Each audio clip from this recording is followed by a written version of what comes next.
አንድ ጊዜ ከቆረብኩ በኋላ ድጋሚ ኃጢአትን ብሰራስ? ይህ ነገር እንግዲህ ብዙ ሰዎች ወደ ቅዱስ ቁርባን እንዳይቀርቡ ከሚያደርጋቸው ምክንያቶች ውስጥ አንዱና ዋነኛው ይመስለኛል።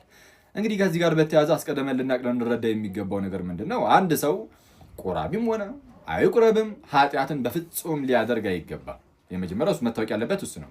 ግን ምንም አይነት ኃጢአትም ሳይሰራ ዝም ብሎ እንደዚህ መኖር ግን አይቻልም። በአንዴ ፐርፌክት መሆን አይቻልም። የሚቆርብ ሰውም ቢሆን ማለት ነው። ወደ ቅዱስ ቁርባን መቅረብ ማለት ቀስ በቀስ ክርስቶስን በመምሰል ሕይወት ውስጥ ማደግ ነው።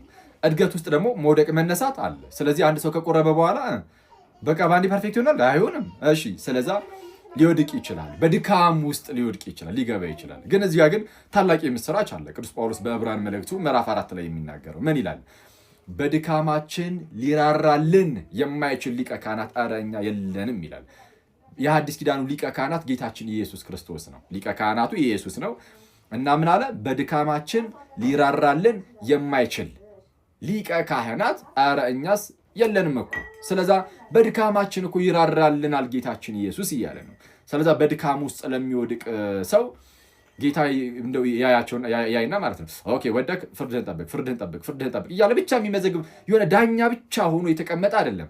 ይልቁንም የሚራራልን ነው። ስለዛ ልክ ስንወድቅ በድካም ውስጥ ስናልፍ አይቶ ይረዳናል እና ተረድቶን ደግሞ የሚራራ ነውና ልጄ ድካም ውስጥ ገባች ብሎ የሚራራልን የሚሳሳልን መነሳታችን የሚናፍቅ እጁን ክንዱን የሚሰድልን ጌታ ነው ያለን።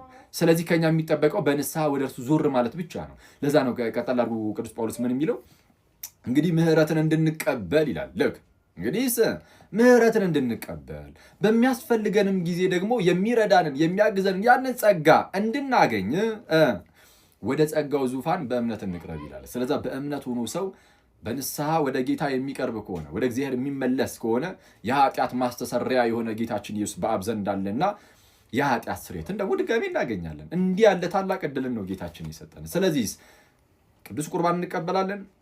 ኃጢአት መስራት በፍጹም የለብንም። ግን ብንሰራ በድካም ውስጥ ብንወድቅ በድካማችን የሚራራልን ጌታ አለን።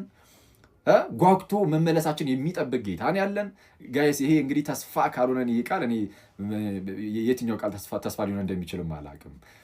እንዲህ ያለ ጌታ ካለን እንግዲያውስ ንስሐ ደግሞ እንገባና ተመልሰን እንቆርባለን እያልን እየወደቅን እየተነሳን ልክ መጽሐፍ እንደሚናገረው ጠላቴ ሆይ ደስ አይበልህ በወድቅም እነሳለሁ እያልን እየተነሳን ወደ እግዚአብሔር እየቀረብን ቀስ በቀስ እያደግን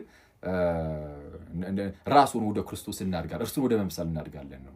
ስለዛ ኃጢአት ብሰራስ የሚለው ወደኋላ ያስቀረንም። ወላጆችም ልጆችን ኃጢአት ትሰሪያለሽና አትቁረቢ አይባልም። ይቆየን።